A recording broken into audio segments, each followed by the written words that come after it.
This is the Spotted Podcast. where we illuminate the world of parenting children with autism. I'm CJ, a proud dad to a wonderful 6-year-old with autism. Through my journey, I've discovered the challenges, triumphs, and unique experiences that come with raising a child on the spectrum. Inspired by those experiences, I created this space where parents like you can find understanding, share stories, and learn from each other.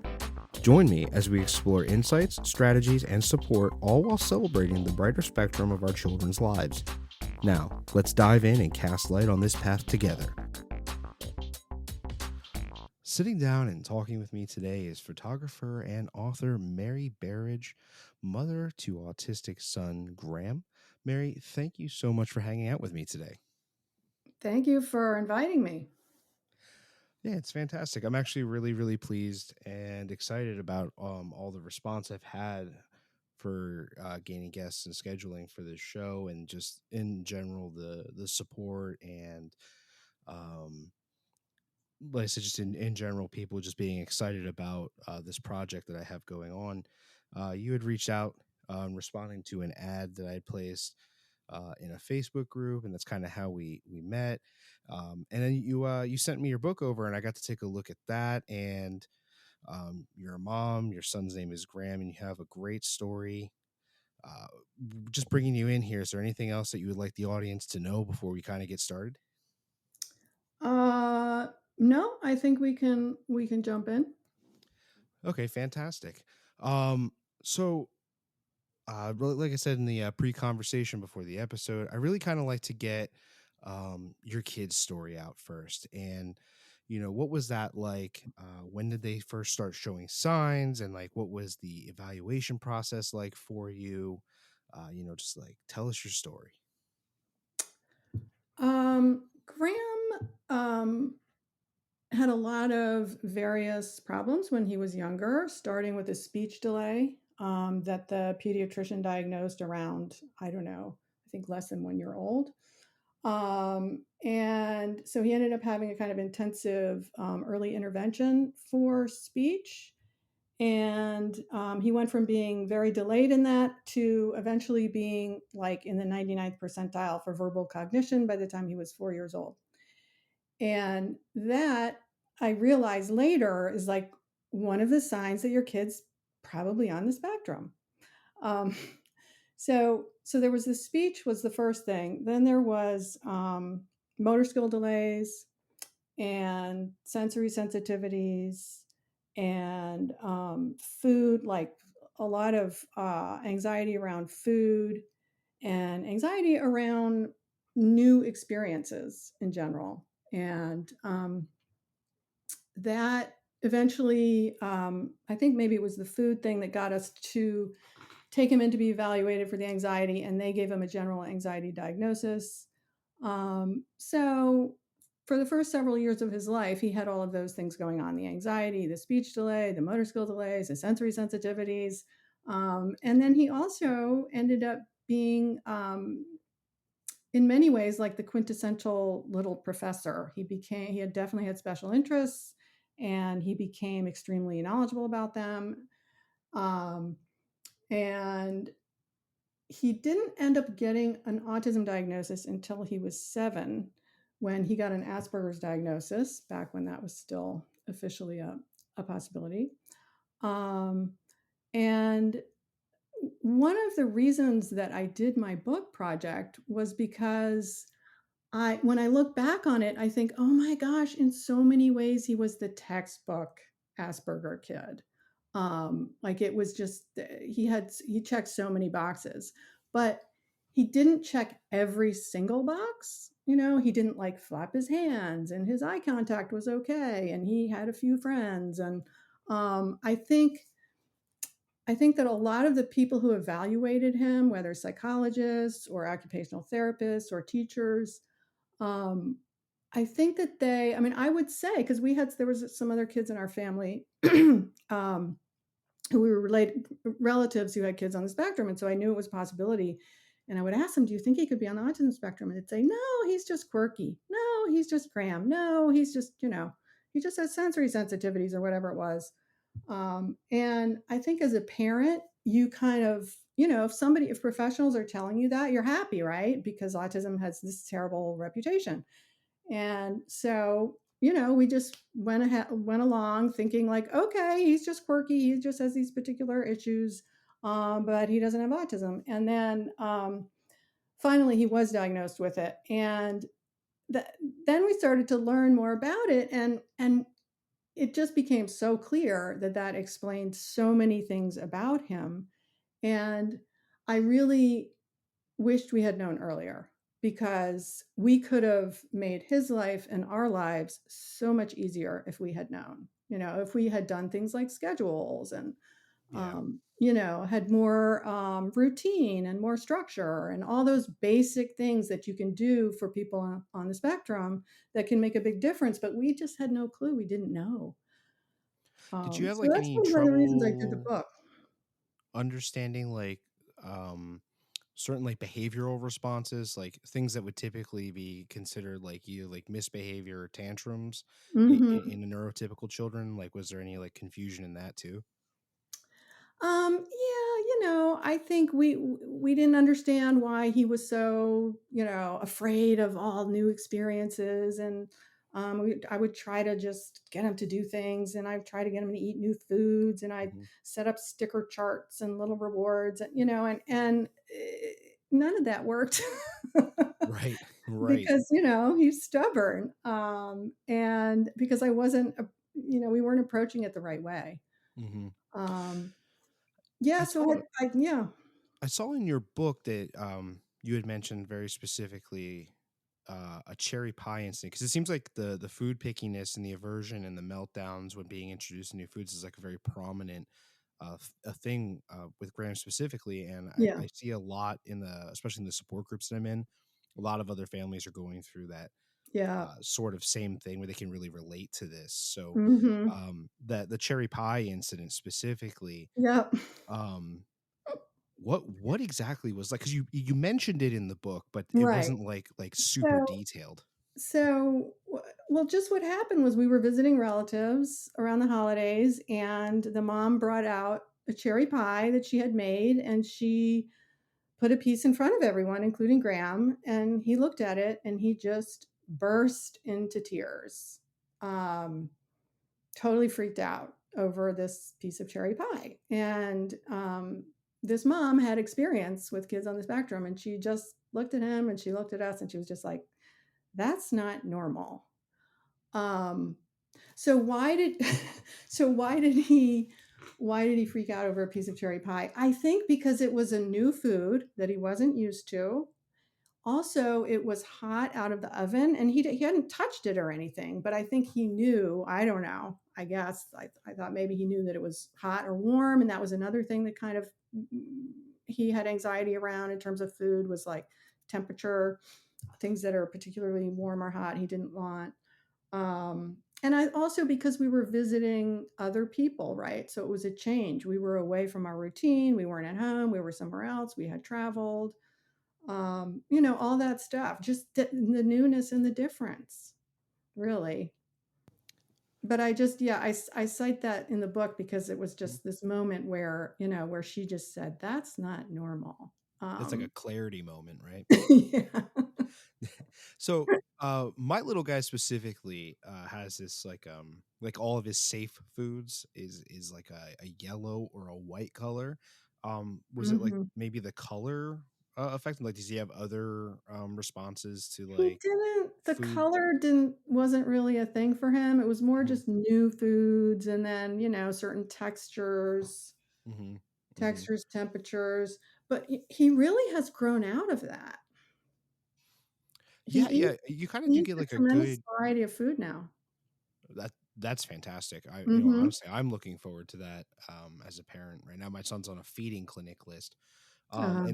And through your book, you kind of do get a good idea of like Graham, especially like from like your introduction and those first pictures, and you kind of get into like I think the last one I looked at was like 2019, and you kind of do see that progress coming with Mhm. him. He's like wrestling with his cousin and stuff, and it's actually really nice to have a sort of visual representation of progress and growth because you can see it. Mhm.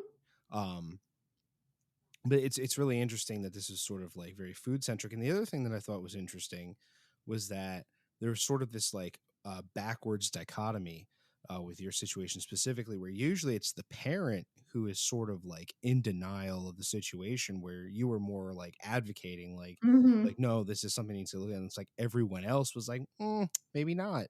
And it was that was a very different experience. Normally it's the parent who's like, no, not my kid, and everyone else is like, Right. maybe get a doctor involved.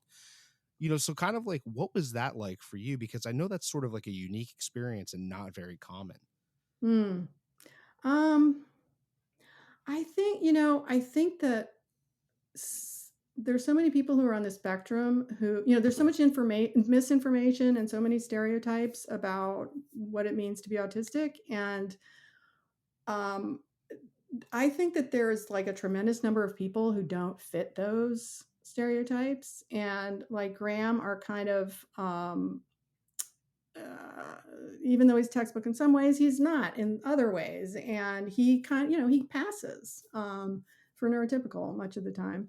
And it's with kids like that and adults like that they can really kind of fly under the radar, and people don't know that they're autistic, and sometimes they don't know themselves, and they can have a lot of struggles because of that. Whereas if they knew, they would have a lot more self-understanding, and I think have an easier, better life.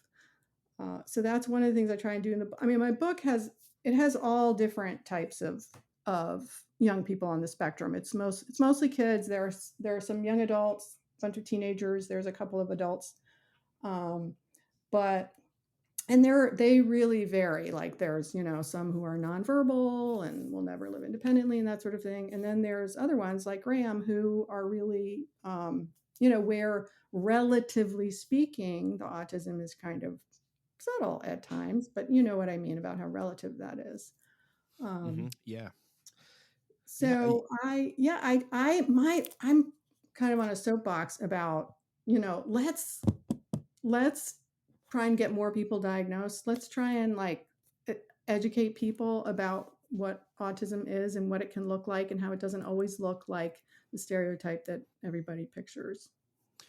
100%. And oftentimes, especially in my personal experience, just getting that evaluation is so difficult, and they're always scheduled out so far, and Mhm. trying to just learn everything in that time period and the different therapies and things that are available. And in your book, you did allude to, like, you seemed like you went to several doctors, because like you said, a lot of them were testing him out as neurotypical, even though you knew that something was different about him.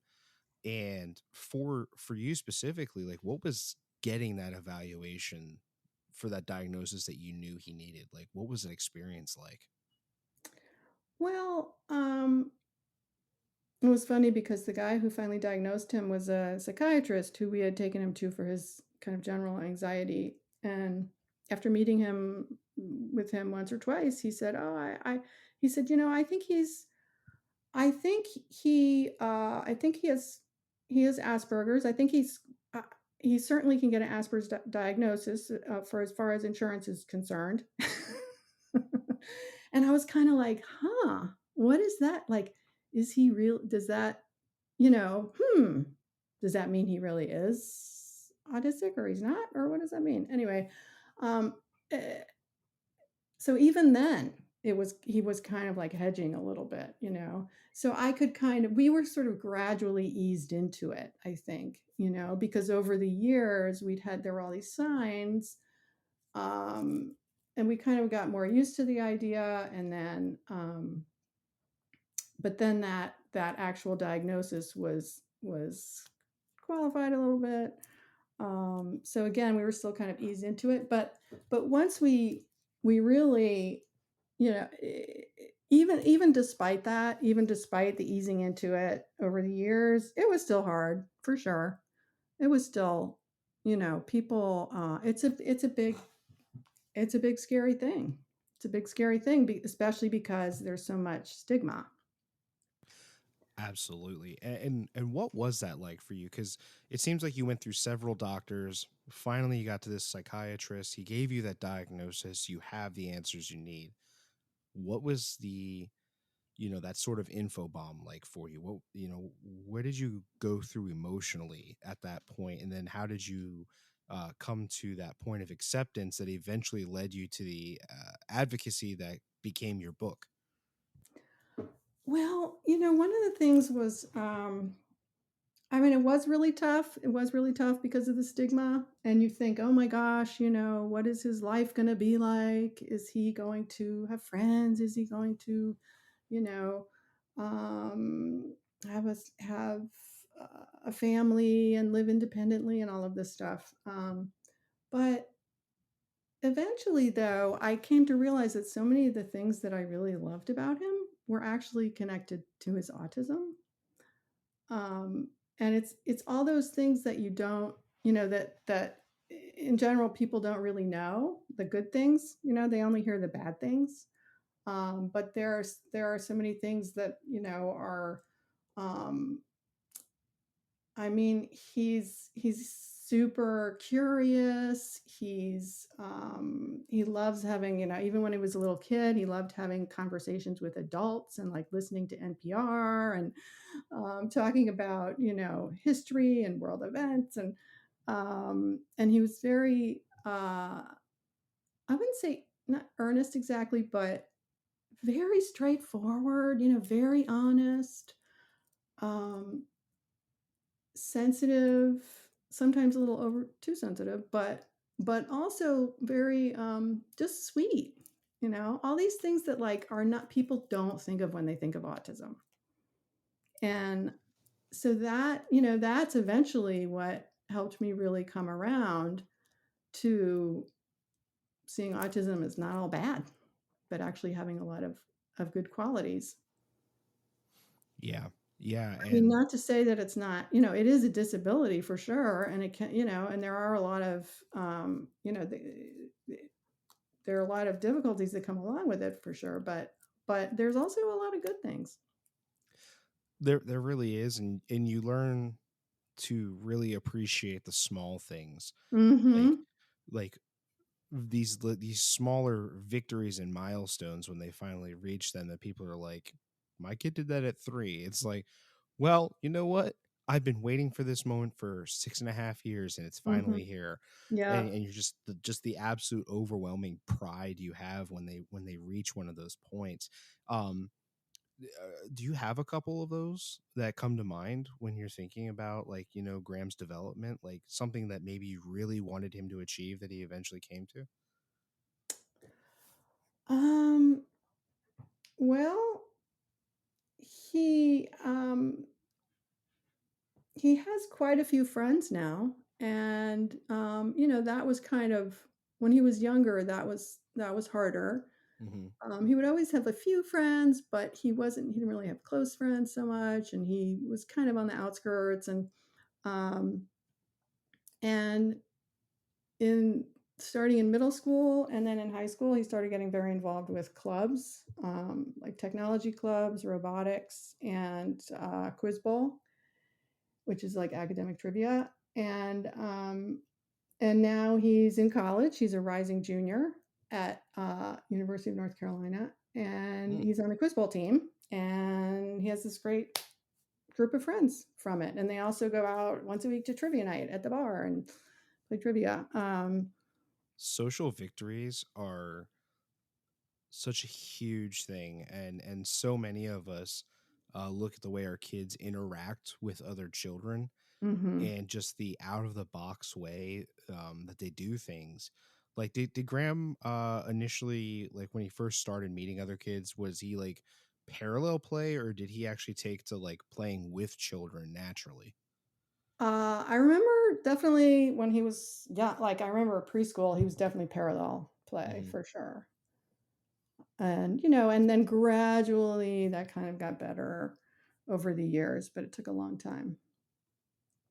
See, that's great. And like, about what age do you think he really started engaging directly with kids rather than just alongside them? say he did engage with kids in elementary school. Um, but he would find maybe like one kid who he had something in common with, and they Mhm. liked similar things, and then he would kind of stick with that one kid. Um, that sort of thing. So he did um I'd say it was just gradual. That's great. I mean, honestly, that gives a lot of us, and I'm honestly expecting a ton of listeners to get a whole bunch of hope just from that alone. Um, How you old know, is it your kid? he's 6. He's 6. Okay, he's pretty young, yeah. Yeah, still he's going into first grade this year, and he's still very parallel play oriented. Once in a while we can get him to engage directly if you're playing like catch, or if you're like taking turns with an object like a trampoline. But for the most part, when it comes to imaginative play, Mhm. he doesn't interact cooperatively with other kids, right? Mhm. Mhm. So it's very parallel Yeah. right Well, now. just learning to take turns is a big deal. Very true. Very true. Because they are very literal people, and they're very like in their own world. And it's just this very honest outlook they have, I guess is the best way to describe that. Mhm. Where they just kind of experience their experience, and they don't understand that other people have this sort of separate experience that's unique to each individual, and Right. they just kind of wear their own on their sleeve. Right. Yeah, yeah, and honestly, sometimes it's hard to look at that and try to understand that, and it's hard to try to get into their shoes once in a while and be like, okay, this isn't like a child that's being rude. This is a child who just doesn't understand that there's something outside of his bubble. Oh, Um, right. yeah, Oh, yeah, yeah, absolutely.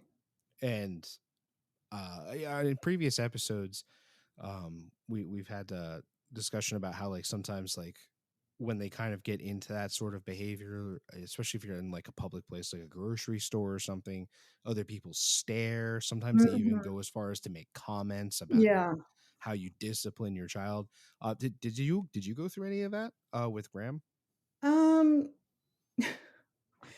yeah, yeah.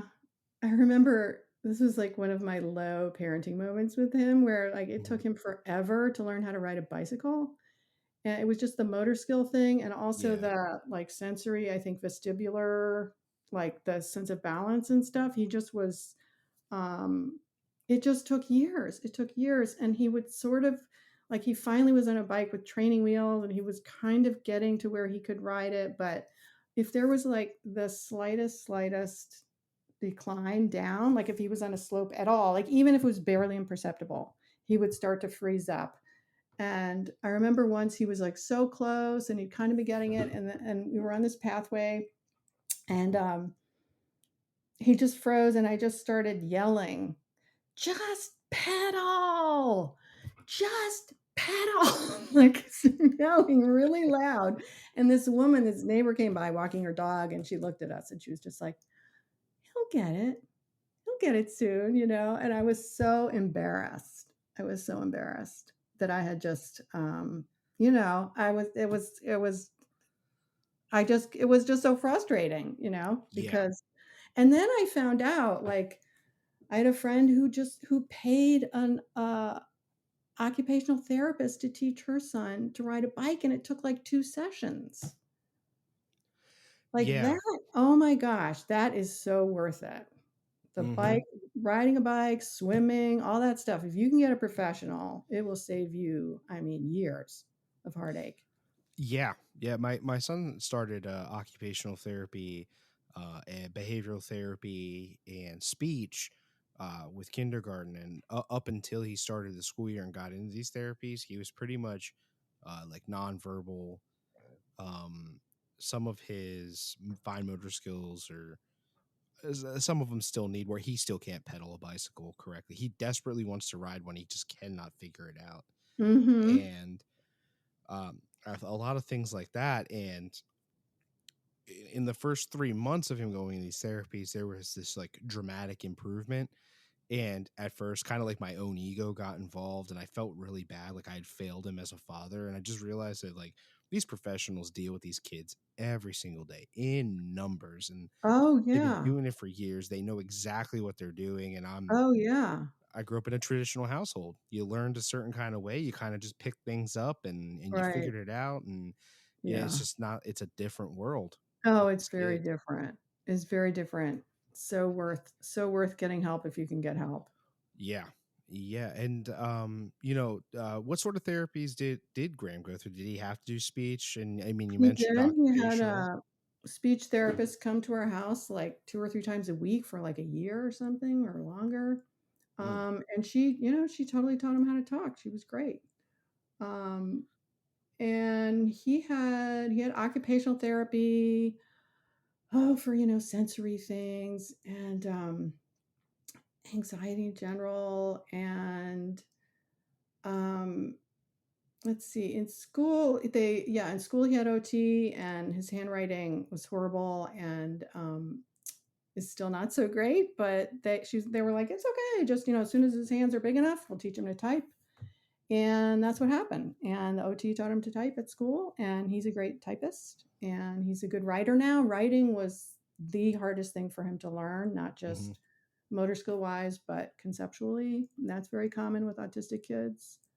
And I just we lucked out that we had good special ed staff at our public elementary school, and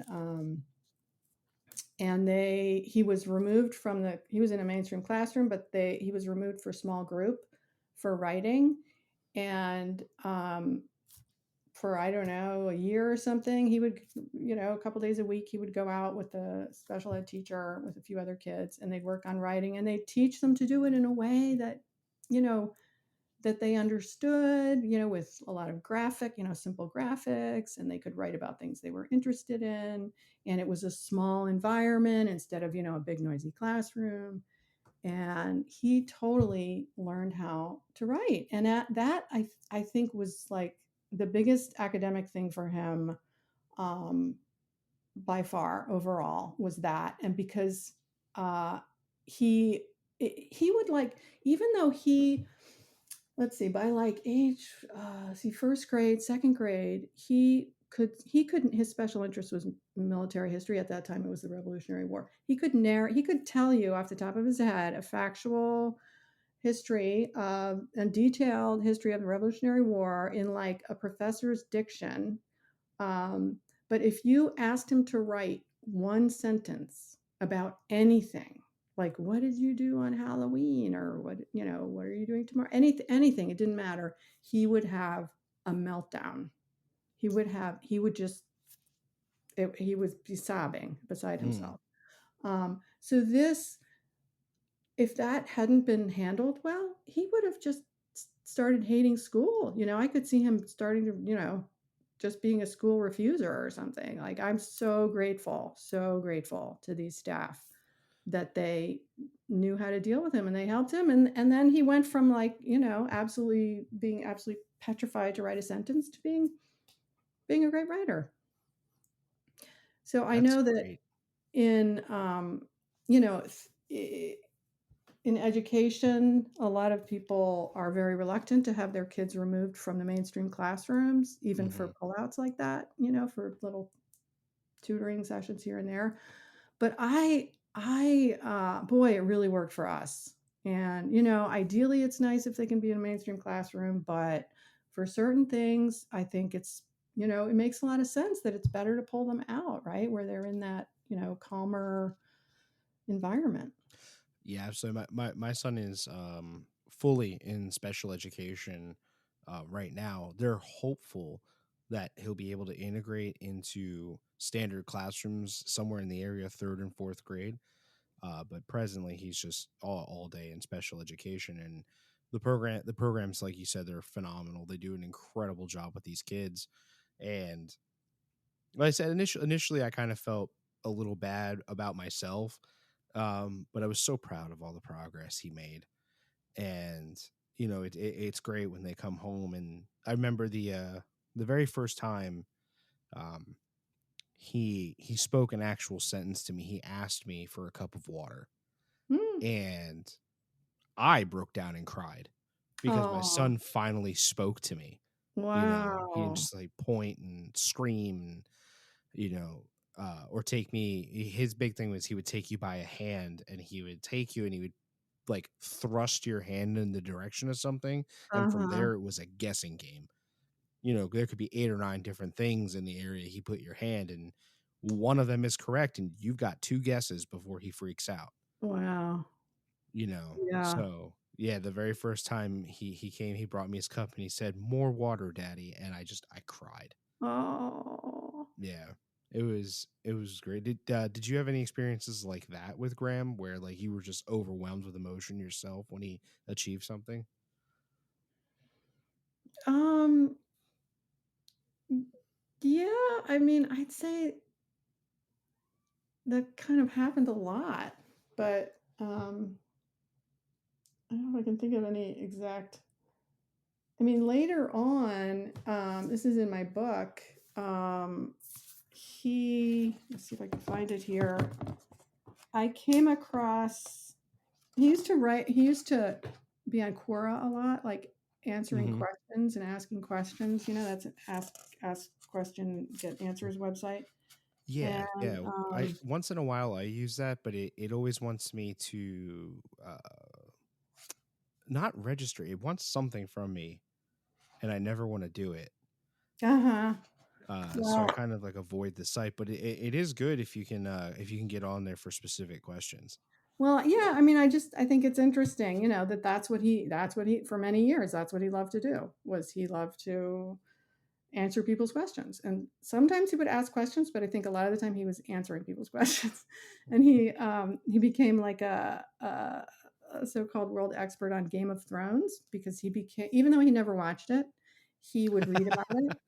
And just because of the intricacy of it, all the characters and everything, and the wars and the fighting and all that, like he just learned all that stuff because he loved to do it. And then he would answer people's questions. They'd say, who is so and so, and why is he doing that to this other person? And so one time I was looking, like, a lot of the time I didn't really pay that much attention, and every once in a while I'd be like, wow, I should really see what Graham's doing online because um Sometimes it's weird because they like there's like this bizarre stuff they get into, and it looks fine, and then you take a close look at it, and you're like, "Oh no, no, no, no, no, no, no, no." And I feel like well, we kind of all kind of go through something like that with like their internet usage at some point where you're like, "What yeah, I are mean, you doing?" and that's probably, with all kids to some degree, but it's hard because, I mean, especially kids on the spectrum are just, a lot of them are just, so drawn to computers and being online, and they're not, they're naive, right? They're more naive than the typical kid. Yeah, yeah, and extremely literal. They don't really grasp Right. metaphor and sarcasm. It's like if you say something to them, it needs to be direct because they're gonna take you at your word for it. Yeah. Well, so this thing that I came across, I just kind of had like a tab open on his computer for Quora, and I kind of just scrolled through some questions and answers, and there was one that just blew me away, where somebody asked the question, "What would the effect of an autism cure be on current people with autism?" And his answer was, quote, "I would die. Then someone else would wake up in my body. I would no longer hold my interests. I would lose almost all my friends.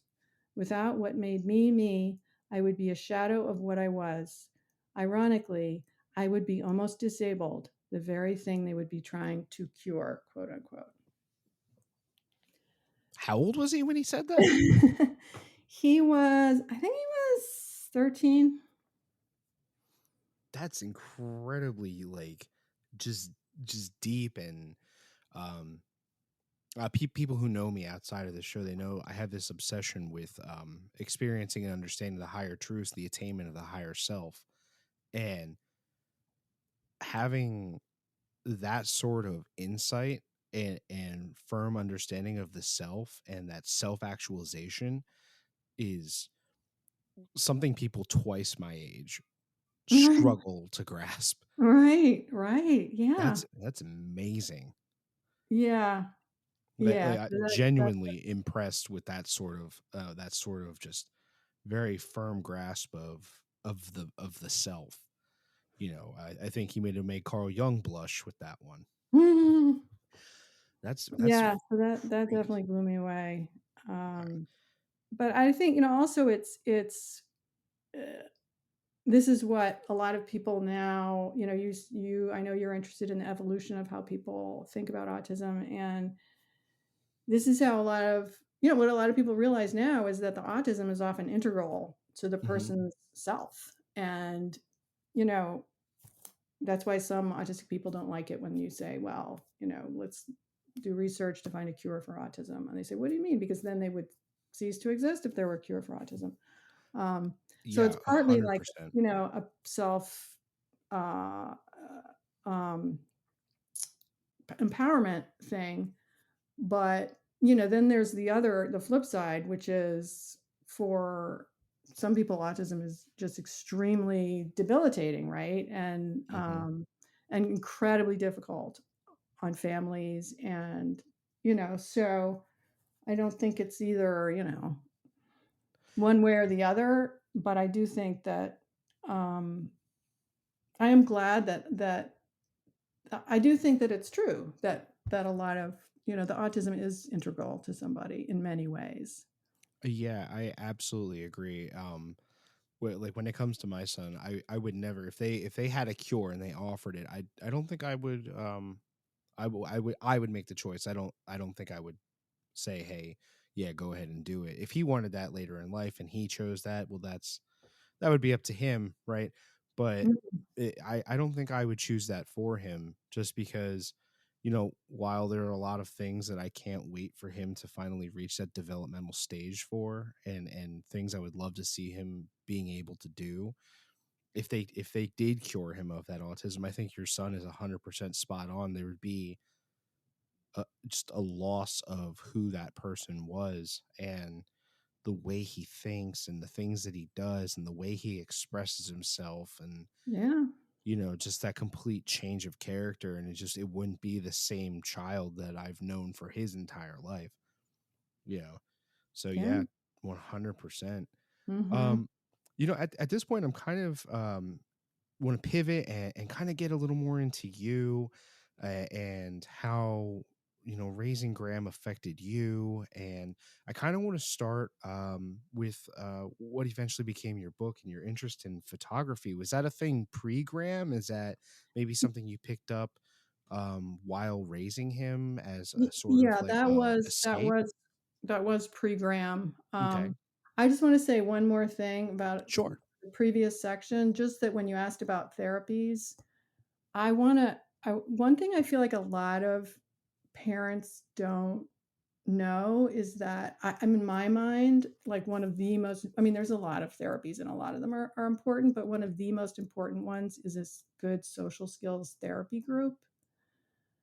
Because people sometimes think, "Oh, social skills, yeah, it's nice to have that and stuff," but somehow it seems like not as important, but it's like the core. I mean, in many ways, it's just the core to the disability, right? Is that difficulty seeing things from other people's perspectives and difficulty interacting with others. And, anyway, so I just wanna give, like, a really like, if I have one piece of advice for parents with autistic kids, it's find the best social skills therapy group you can, which I'm actually hopefully will really be glad you based. brought that up because I didn't know that existed. Yeah, My so son's involved in all these therapies. I had no idea that was the thing. right. So the it might start when he's a little bit older, like, for his age now, he's probably a little bit young, Mhm. although in our school, they did have social skills groups. I can't remember what age they started, but they were in elementary school. Um, but the but if you can, find one that's based on the social thinking curriculum. That is what most people consider the best. It's just it's all about basically people with autism, and there I mean, that it's all about that perspective taking. It all stems from that, and it's much more than just, please and thank yous and how to make friends and how to be polite. It's very complex because it Mhm. really looks at the issue through the lens of autism. There's also often like kids with ADHD in there, because I there's mean, a lot if of they can teach overlap. that, like it really is like the one necessary skill for social is how to connect. And if they can get them to understand and then experience connecting with other people, you know, that really is key. Like, and if they can do that, that's phenomenal. And I'm definitely going to have to start looking into that. So it's the curriculum's called Social Thinking, and it was founded by a woman named Michelle Garcia Winner, like Winner. She has a ton of books on all sorts of different things. And when he gets just a little bit older, yeah, start looking into that because I think that's probably a big reason why my son has so many friends now.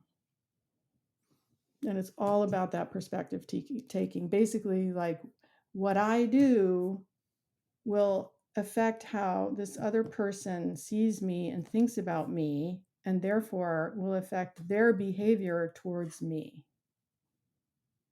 So that's that perspective taking Hmm. That's that.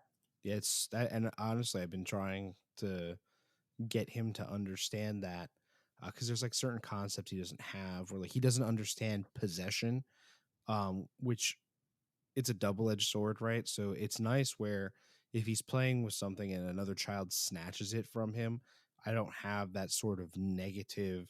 There's no tantrum, there's no crying, there's no potentially violent reaction. He just doesn't understand that that was his and that person took it from him. Vice versa, he'll do the same thing to another kid because he just doesn't get it. Hmm.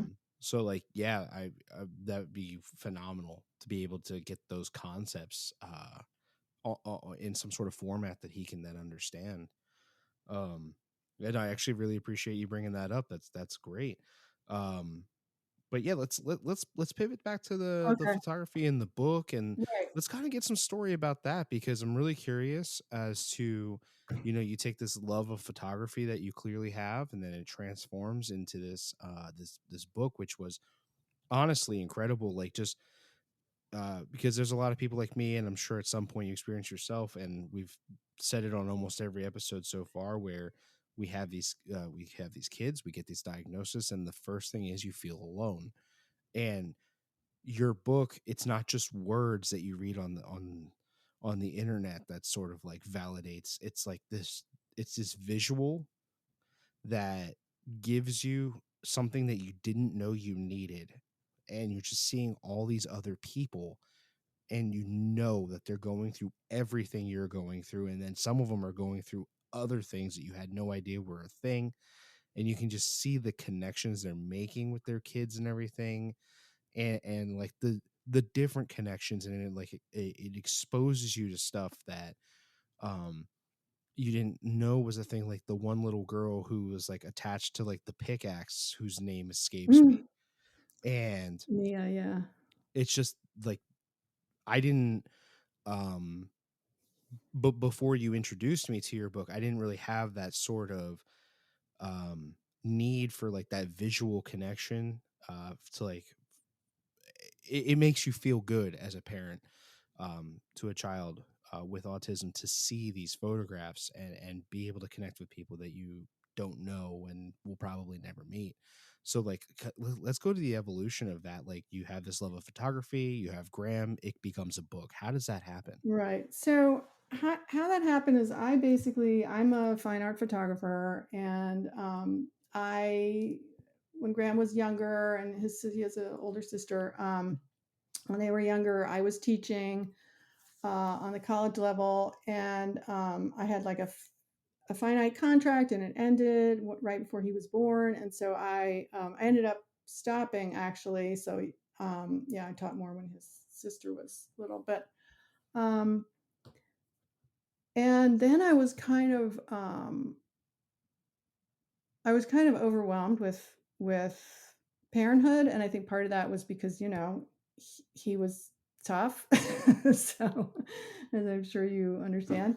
Um, Yeah, absolutely. and so I didn't, I took a few years off from making pictures. And before that, I had done a book that was a little bit similar, but it was about women with HIV.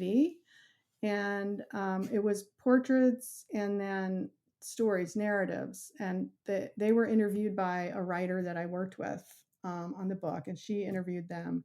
She was HIV positive herself, and then she edited the stories to go with the pictures. So it was similar in terms of the portraits and the narratives. And the narratives were in, the subject's own words, which is also the way my autism book is.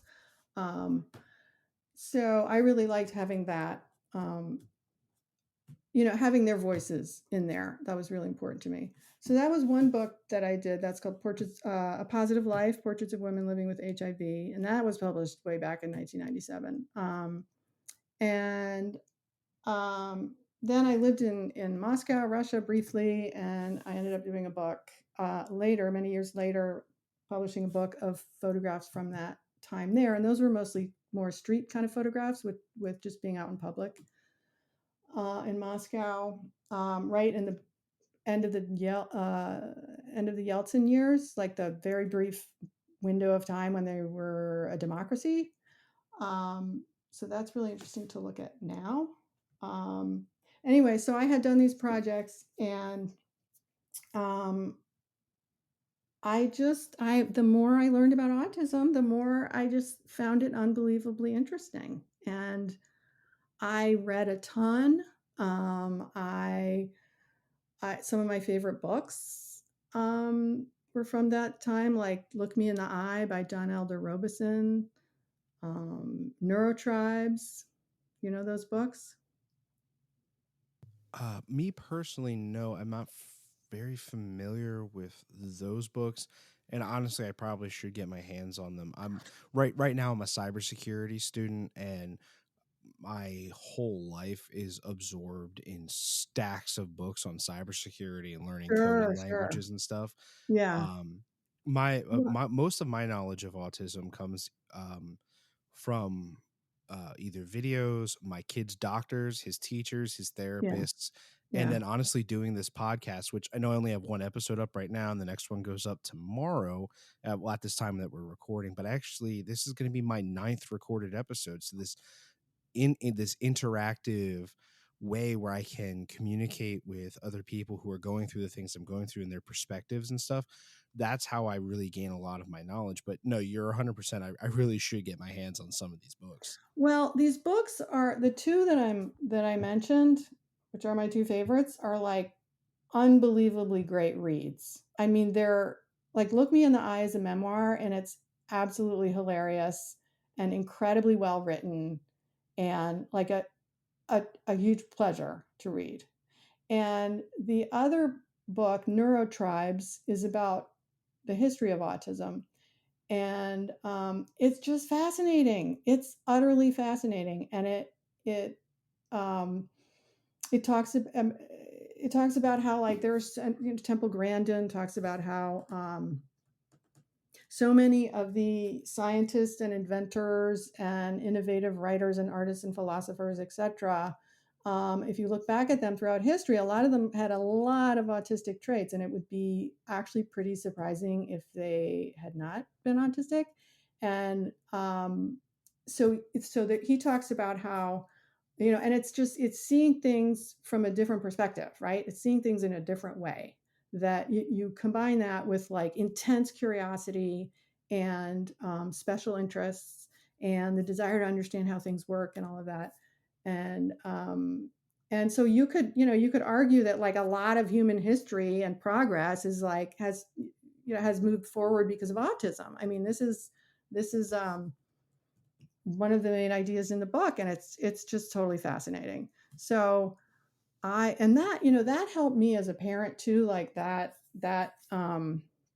the way people look at autism, because again, that evolution that you're interested in, like, let's go from being, thinking that it's just this scary stigmatized thing to, wow, like this inventor and that scientist and this philosopher, etc., were probably on the spectrum, and this is why, this is why the world has gone the way that it's gone, like moved forward in these various different ways, probably having a lot to do with autism. So There was an um, interesting perspective in your book about that too, where you kind of said something to the essence of, without autism, we never would have gotten out of caves and playing with rocks and sticks. And yes, that's a Temple Grandin quote.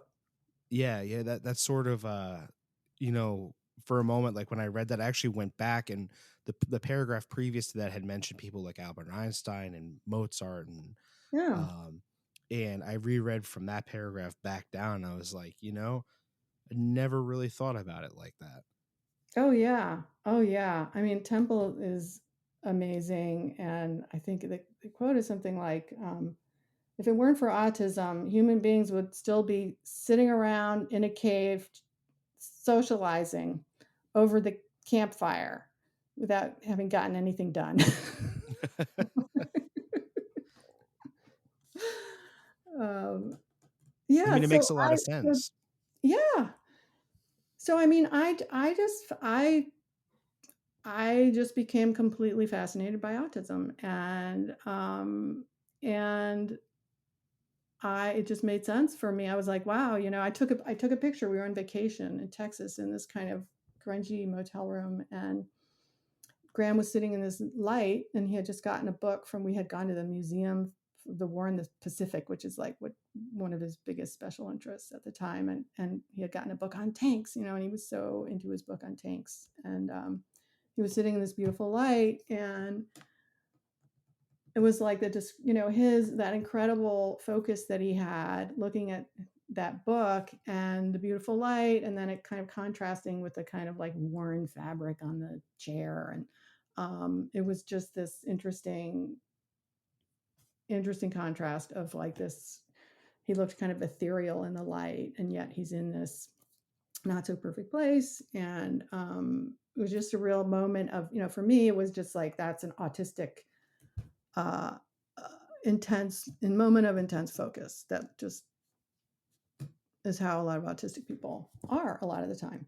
Yeah, the hyper focusing is really, it's a big thing. And sometimes even like when they're hyper focused on something or hyper fixated and you disturb them, oh, oh, Yeah, yeah, yeah.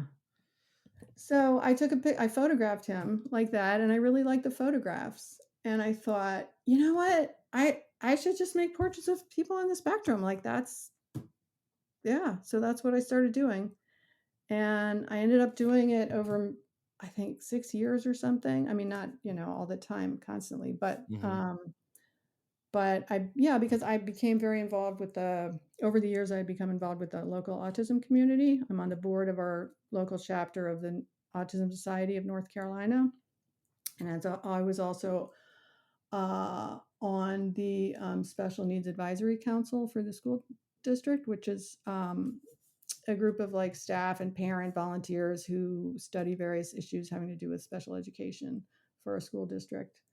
Um, and so I knew a lot of families. I knew a lot of families, and I knew a lot of kids, and went to lots of support groups and lectures and workshops and read books and all this stuff. And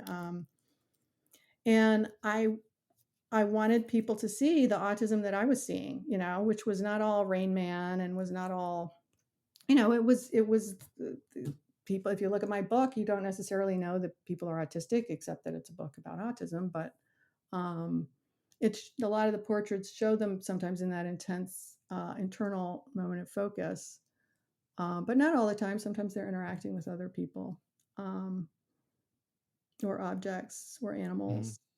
But um, yeah, I mean, but eh, they don't all look, um, they look like people. They're regular people, even though yeah, they also are autistic. yeah. And just like I said before, like when I was going through it, um, it really made you feel connected, um, and part of a community that you don't necessarily like me, like I said, I'll never meet these people probably, you know, but seeing them interacting and like a lot of the things they're doing in these photos gives me a lot of hope for my own son. And like I said, just that absolute visualization and being able to, like I said, visually connect with them, um, was a whole new wave of emotion and a whole new perspective, and a way that it delivered me some hope, in a lot of things that I wish my son would pick up on. And then when I got towards the end of it, with the writings from the individuals that you got, I'm actually really glad that you kept it as their specific writing rather than interpreting it into your own words, because it added this genuine, raw, just very human feel where you could associate it with those photographs, and it really gave it that emotion and that feeling that you needed when looking through something like that. Like, I don't know if anybody's ever told you before, but like your book was very powerful when it came to expressing and conveying things that people like me really needed in a moment that we didn't know we needed. Oh, that's great. Yeah. Um, so yeah, I honestly, anybody listening, I would really recommend um uh Miss Berridge's book. Uh, really take a look at it. It's an exquisite work of art. But at Thank this you. point, yeah, no problem. At this point, though, I'd really like to give you some time um, to talk about those things. And I know you've been interviewed. I believe the link you sent me was from like CNN. Tell us about Mhm. that, and promote all of your work, and let us know where we can get our hands on these things. Well, the book was published by, well, first I should say I got several grants over the course of a few years, which really helped me, uh, pay for the project.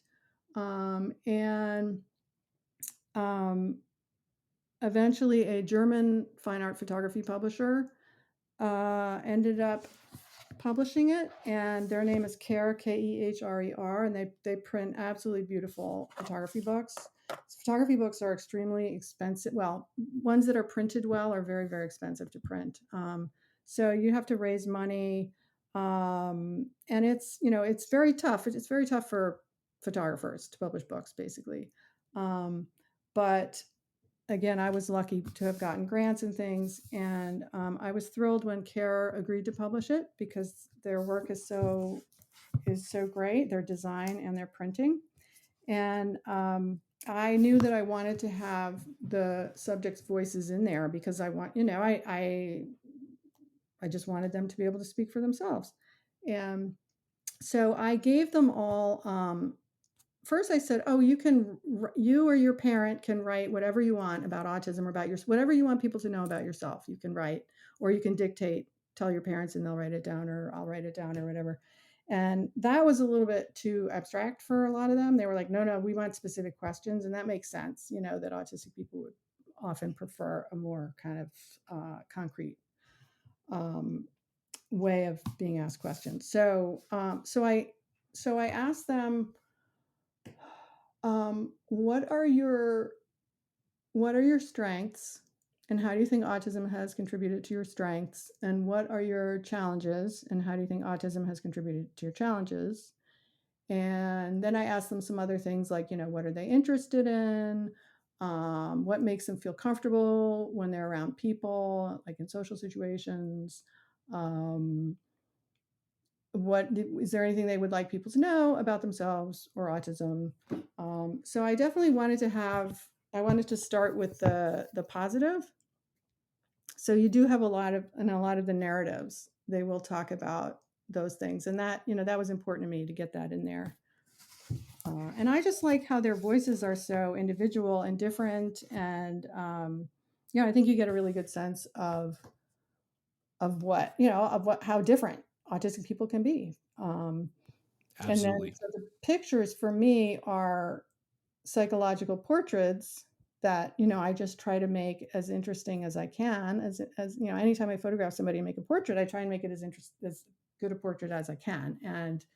Um, and then that drawing people in, drawing the viewer in to, in usually I have some kind of social context to my work. And so that hopefully draws the person into the subject and the person in the picture, and then they'll want to know more about them, and then hopefully that will draw them to read the text. And they're just so interesting. Like Mia, the girl with the pickaxe, she loves digging with an axe. That's one of her favorite ways to relax, is because she gets like sensory input and muscle input from swinging the axe way high over her head and then boom into the ground. And um, and she loves geology, and she would call it mining. I'm mining. And so she went to a school that was a fantastic school, um, where a lot of the students were on the spectrum, and they would, for her movement break, she got to go out several times a day in the yard and get her axe and dig a little hole, and then she'd fill it back in, go back into the classroom. So one of my favorite pictures from the book is her standing there hugging the pickaxe, and she's got this very serene smile on her face, and it's just utterly surprising, right? Like, what? Why is this teen girl holding this pickaxe and smiling? And she's hugging it, right? Mm-hmm. And that's Mm-hmm. what's it's so unusual. Why would somebody be hugging an axe? It's just right. So that, I mean, for a photographer, that's that's gold. I mean, that, you know what I mean? Because it's hard to make an interesting portrait of someone, right? It's really hard. It can be very boring very quickly. Yeah, and Yeah.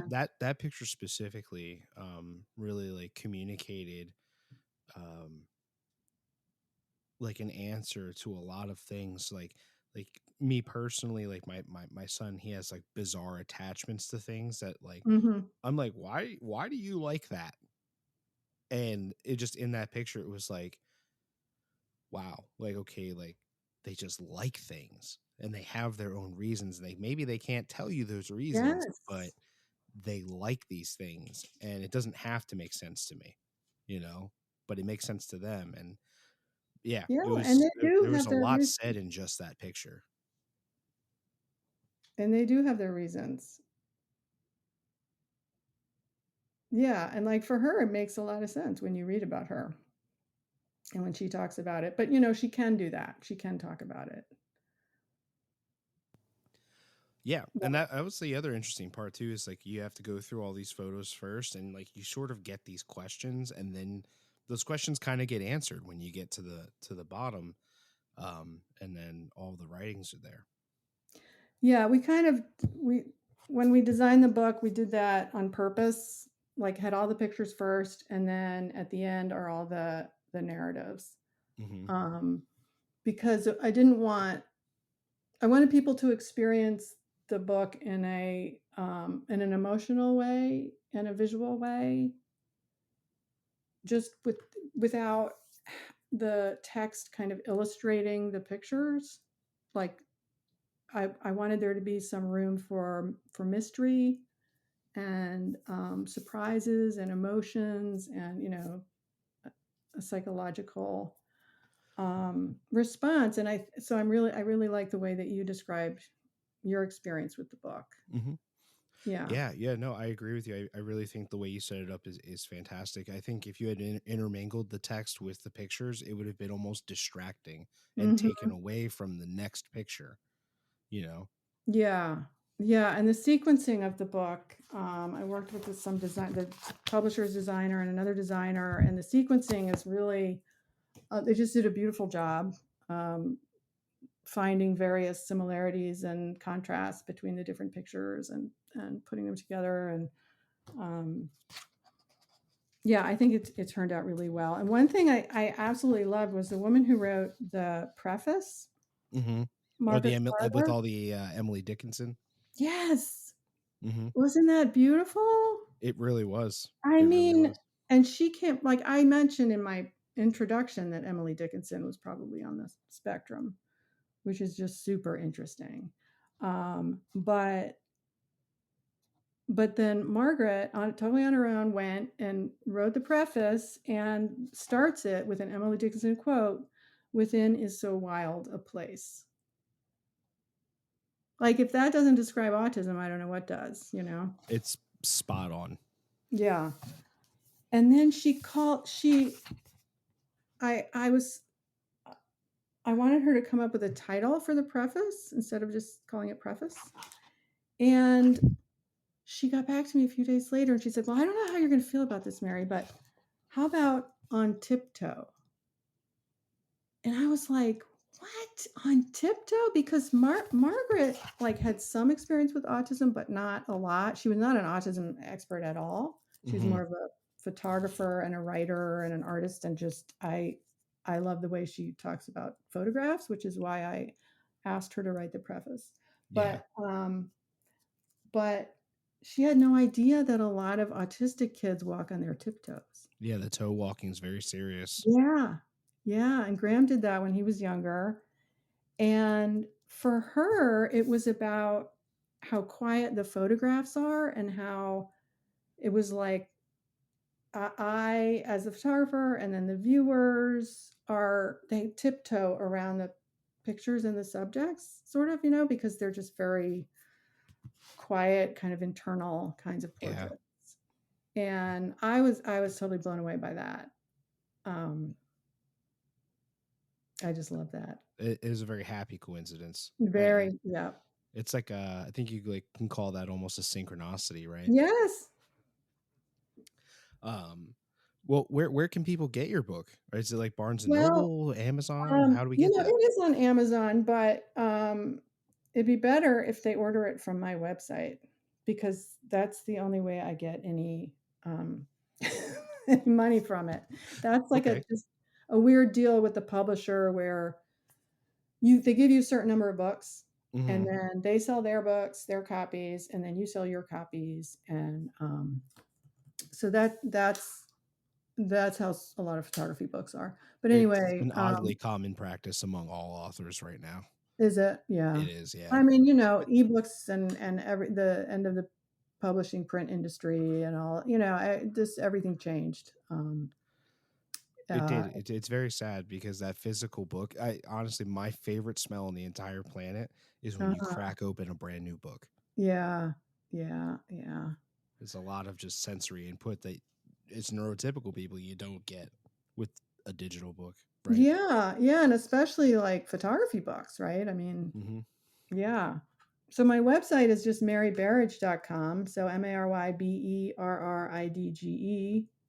maryberridge.com, and there's a link to the book that you can buy it on the website, and it's on sale. I think it's $30. Um, so, and I'll ship it to you, and um, yeah. Great. And we'll definitely link that in the description for everybody listening. If you're interested in getting this book, I do recommend it. Um, we'll have that link in the description. It'll take you right to our website and you can interact with us through there. If anybody has like questions or anything for you, is there a way they can contact you? Yeah, my email's on my website. And by the way, hopefully I'm sure you'll put the title of the book on your, uh, you'll have a link, you'll have the title in there, I hope, which is, Yes, the title of the absolutely. book is Visible Spectrum: Portraits from the World of Autism. So visible spectrum, there's a lot of Hmm. plays on words in that title. But yeah, so yeah, you can email me. My email's mary.berridge@yahoo.com. That's on my website. And it's pretty easy to find if you Google me. And you can read about the project. There's an article on CNN's website, and then another on the Guardian website, that both describe the project and have some of the pictures in there. And a lot of the pictures are on my website too. Awesome. And All it's right. a great gift for, if families with a new diagnosis. It's like, I mean, because it's all their stories are all there, and there are a lot of the book, I think, is really about the parents and about the parents' evolution regarding their kids' autism. Maybe that's why I liked it so much, Mm-hmm. because that's a big aspect of this show is really um, when I just have just a parent, like they're not a business owner, they're not an artist, they're not a professional, they're just a parent, and they come onto the show to talk about it. And I really like to get into, what is it like to be you? So I think maybe that's really what I liked about that book. um it was just that connection of, like, yes, I have a child with autism, yes, their world is completely different, and I want to talk to you about it, but no one ever asks about me. And Mm. the book really touches on that, which is very, very Mm-hmm. nice. Well, like a huge part of my experience as a parent, like came through support groups. I mean, I've made, really good friends over the years in support groups. Are some of my favorite people. Hmm. And, when you said something about how it really makes you appreciate the little things, these are all these families are, they do appreciate things a lot. Um, and I think more, there's less focus on a lot of the kind of typical milestones and, things you might sort of complain about as being a parent, your kid did this, that, the other, I mean, it's a whole different, you have a much more appreciative way of understanding the world and of, success and of what that means. And um, there's a lot more gratitude, I think. Yeah, exactly. Absolutely. Gratitude is a great way to put that. And I mean, that's both despite and because of the difficulty that come Hmm. along with it. Absolutely. Well, Mary, I am so thankful that you took the time to sit down and talk with me about your book today. I'm especially grateful I had the opportunity to experience it. I did have the digital copy from you, and um, as soon as my life settles down, I think I might come on and actually purchase that physical copy. Okay. Um, but again, thank you so much for hanging out with me today. I'm really grateful for that, and I'm guaranteeing that we've really added quality and new information for people listening to the show. Well, thank you so much for having me. And I think it's great that you're doing the podcast. And I love the title, The Brighter Spectrum, and that, trying to show more positive sides, not just the challenges. And, I think, yeah, everybody would benefit from learning more about autism.